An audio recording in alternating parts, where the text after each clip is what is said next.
नमस्कार, news date में आपका बहुत बहुत स्वागत और मैं हूं सुरेश झा। सुप्रीम कोर्ट के मुख्य न्यायाधीश एनवी रमन्ना साहब ने अपने एक आदेश के अवहेलना होने पर गहरा दुख व्यक्त किया है। और आदेश ये था कि पिछले दिनों उन्होंने एक आदेश दिया था, उन्होंने फैसला दिया था कि आगरा जेल के 13 कैदियों को रिहा करने का, लेकिन जेल प्रशासन ने उनके इस आदेश का पालन नहीं किया। और आदेश का पालन इस वजह से नहीं किया क्योंकि उनको आदेश की कॉपी समय पर नहीं मिल पाई थी, जिस पर उन्होंने बड़ा कड़ा एतराज जताया है। इसी विषय पर हमारे साथ आज बातचीत करने के लिए मौजूद है कानून के जानकार हैं अंतोष सिंह। आइए इनसे बातचीत करें। अंतोष जी, क्या कहेंगे? सुप्रीम कोर्ट के मुख्य न्यायाधीश का एक आदेश था कि आगरा जेल में बंद 13 कैदियों को रिहा करें, लेकिन इस वजह से रिहा नहीं किया गया कि उनके पास आदेश की कॉपी नहीं पहुंची थी। क्या कहेंगे, क्या ऐसा ही होता है? कोई कायदा है, कोई नियम है? देखिए, प्रोसेस तो यही है जो जेलर ने कहा है, एकदम सही कहा है। प्रोसेस यही है कि अगर उसके पास में ऑर्डर की कॉपी नहीं पहुंचेगी वो नहीं छोड़ सकता, उसने कोई गलती नहीं करी। लेकिन उन्होंने कहा कि हमारे आदेश का पालन क्यों नहीं किया गया? सर, अगर आप कोई आदेश देते हैं तो आदेश की कॉपी भी तो मुझे दोगे ना। कल को मैं अगर छोड़ दूं और कॉपी मेरे पास पहुंची नहीं तो फिर मेरे ऊपर सिस्टम भी तो बैठा है, वो कहेगा मेरा क्या पर्सनल इंटरेस्ट था। तो मैं फिर कहूंगा जेलर ने गलती नहीं करी, ऐसा नहीं, ये इसको ऐसा नहीं लिया जाना चाहिए। हाँ, उनका ये था कि भाई मैंने कोई ऑर्डर दिया है तो सही समय तक पहुंचा क्यों नहीं, तो प्रोसेस लैप्स है। आप जेलर को इसके लिए स्केपगोट नहीं बना सकते। चलिए, प्रोसेस लैप्स है तो जब कोई आदेश पारित किया जाता है सुप्रीम कोर्ट से, छोड़ने का आदेश है, कुछ भी आदेश है, तो पहुंचने का यानी उनके जजमेंट को पहुंचने का क्या मतलब प्रोसीजर क्या होता है? जब भी कोई जजमेंट ये लोग देते हैं तो उस जजमेंट को ये लोग लिखित में लिखते हैं। लिखने के बाद उसकी एक कॉपी बनती है, ठीक है। या तो वो दस्ती होता है, दस्ती मैंने हाथ से जाके जेलर को दिया जाता है, या फिर वो स्पीड पोस्ट किया जाता है, ठीक है। हाँ, तो उनको या तो स्पीड पोस्ट मिलेगा या जो कंसर्न महकमा है उसके थ्रू वो जाके उन तक पहुंचता है। तो जब उनके पास कॉपी रिसीव हो जाती है, उस कॉपी के बिहाफ पे वो आपको रिलीज करते हैं। सिर्फ उनको ये पता होता है कि हाँ भाई ऑर्डर उनके बेल के हो गए, तो वो अंदरूनी के प्रोसेस से वो शुरू कर देते हैं कि ठीक है भाई, सामान अपना पैक कर ले, जो जो तेरे काम है अपना सामान रख ले, तेरा कोई ड्यूज है हमसे वो क्लियर कर ले, वो सब चीजें वो करने लगते हैं। लेकिन आपको बाहर नहीं निकलने देते जब तक कि आपको ऑर्डर कॉपी। लेकिन अंतोष जी, अभी जिस कोरोना चल रहा है, हम बड़े 21वीं सदी में पहुंच चुके हैं, हर चीज आजकल नेट पे अवेलेबल है, तो क्या अभी भी हम लोग पुराने ढर्रे पे चल रहे हैं? कोई अगर आदेश पारित होता तो आदेश पारित तो हम नेट के युग में 1 सेकंड में पहुंच जाता है वर्चुअली।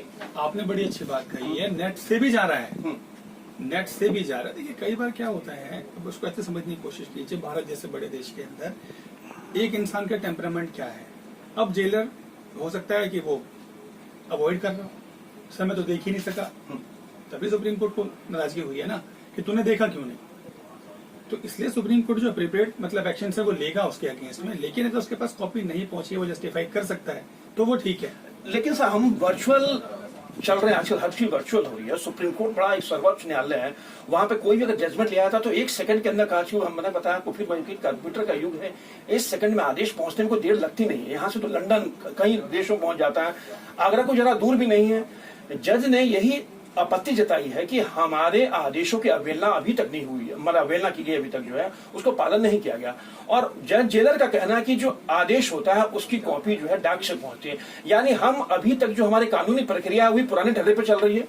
हाँ, तो एक्चुअली प्रोसेस तो जो है प्रोसेस चल रहा है, प्रोसेस तो वही है। हाँ, उसमें कुछ अमेंडमेंट्स किए गए, जैसे आपने कहा कि भाई ईमेल से भी जा सकता है, व्हाट्सएप से भी जा सकता है, ईमेल किया गया है। तो जो सिस्टम में बैठा है वो सिस्टम की कमियों को, खामियों को अच्छे से समझता है। यानी आप मानते हैं कि सिस्टम की खामी है? सिस्टम खामी है, बिल्कुल सही कह, सिस्टम में। अच्छा, एनवी रमन्ना साहब ने ये भी कहा है कि हमें बड़ा ताज्जुब होता है कि हमारे आदेशों की लगातार अवहेलना हो रही है। आपको याद होगा 66A को सुप्रीम कोर्ट ने निरस्त कर दिया था, लेकिन उसके बावजूद पुलिस की लगातार जो एफआईआर दर्ज हो रही है उस पर भी उन्होंने चिंता जताई। उन्होंने इस पे आप और हमने पहले भी चर्चा करी गई है। सच्चाई यही है कि आज भी पुलिस को ट्रेनिंग की कमी है। आप उनको ट्रेन करें, सिस्टम ऐसा डेवलप करें कि भाई कोई भी नया रूल बनता है वो मतलब ग्राउंड लेवल तक उनको पता हो। अगर ऐसा होगा तो करना बंद कर दें। लेकिन इस मामले में जो 13 कैदी थे जिनको रिहा नहीं किया गया आदेश के बावजूद, कहीं ना कहीं उनके मौलिक अधिकार को हनन नहीं हुआ है? इसके लिए उनके पास अपनी रेमेडीज हैं। अगर उनके मौलिक अधिकार का हनन हुआ है कि ठीक है 4 घंटे 6 घंटे एक रात फालतू गुजारना पड़ा, तो उसके लिए वो कोर्ट जा सकते हैं, रेमेडी है उनके पास। लेकिन आपको लगता है सिस्टम को दुरुस्त करने की जरूरत है? बिल्कुल, सिस्टम को दुरुस्त करने की इमीडिएट जरूरत है कि कोई भी ऐसा आदमी जिसने कोई क्राइम नहीं किया है, फर्जी केसेस ना बने, तभी तो आप इस देश में आराम से घूम सकते हैं, रह सकते हैं। जब तक आपको ये डर रहेगा उन पर फर्जी केसेस लग सकते हैं, तब तक आप कुछ भी करते हुए डर। लेकिन रमन्ना साहब ने जो चिंता जताई है कि हमारे आदेश को जो समय पहुंचना चाहिए था, मैं फिर मेरा वही सवाल है कि उस सिस्टम को हम दूर करना नहीं चाहते या हम उसी पुराने ढर्रे पे चल रहे हैं, क्योंकि हर चीज आजकल वर्चुअल हो चुकी है। वर्चुअल में ये कहना कि हमारे पास आदेश की कॉपी नहीं पहुंच पाई समय से, इस वजह से वो 13 कैदी रिहा नहीं हो पाए, तो कहीं ना कहीं सिस्टम की ओर हम लोग ध्यान देते नहीं या सिस्टम को ठीक करना नहीं चाहते हैं। हम सिस्टम को ठीक करना चाहते हैं अपने हिसाब से। एक इंसान की अगर बात करूं तो होता है क्या, सिस्टम को मैं चाहता हूं कि मेरे हिसाब से चले, जिसमें मेरा कंफर्ट है मैं वो कर रहा हूं। तो जेलर ने अपना कंफर्ट देखा, अगर उसको ईमेल से कॉपी चली गई उसको छोड़ना चाहिए था। अब अगर उसने ईमेल नहीं देखा तो वो कोई ना कोई रास्ता ढूंढ रहा है खुद को बचाने का, जिसका उसने ये जवाब दिया है। चलिए सर, आपका बहुत बहुत धन्यवाद। ये थे कानून के जांच अंतोष सिंह जो हमारे साथ बातचीत कर रहे थे। सुप्रीम कोर्ट के मुख्य न्यायाधीश ने कहा कि हमारे आदेशों की लगातार अवहेलना हो रही है। उन्होंने एक ने 2 उदाहरण दिए हैं, 66 का उदाहरण दिया, जिसमें उन्होंने ये कहा कि सुप्रीम कोर्ट ने उस कानून को निरस्त कर दिया था, लेकिन उसके बावजूद पुलिस जिस तरीके से मामले दर्ज करी उससे कहीं ना कहीं ये साबित होता है कि सुप्रीम कोर्ट के आदेशों की पुलिस के सामने कोई वैल्यू नहीं है। और जैसा कि मामले सामने आया जिसमें 7 बजे जेलर ने कहा कि उसके पास ऑर्डर कॉपी पहुंचने देर हुई, इसकी वजह से उन्होंने उन कैदियों को रिहा नहीं किया। तो कहीं ना कहीं हमारे सिस्टम में बहुत बड़ा गैप है जिसको दूर करने की बहुत ज्यादा जरूरत है। कैमरा पर्सन राहुल के साथ सुरेश झा, न्यूज़ नेट, दिल्ली।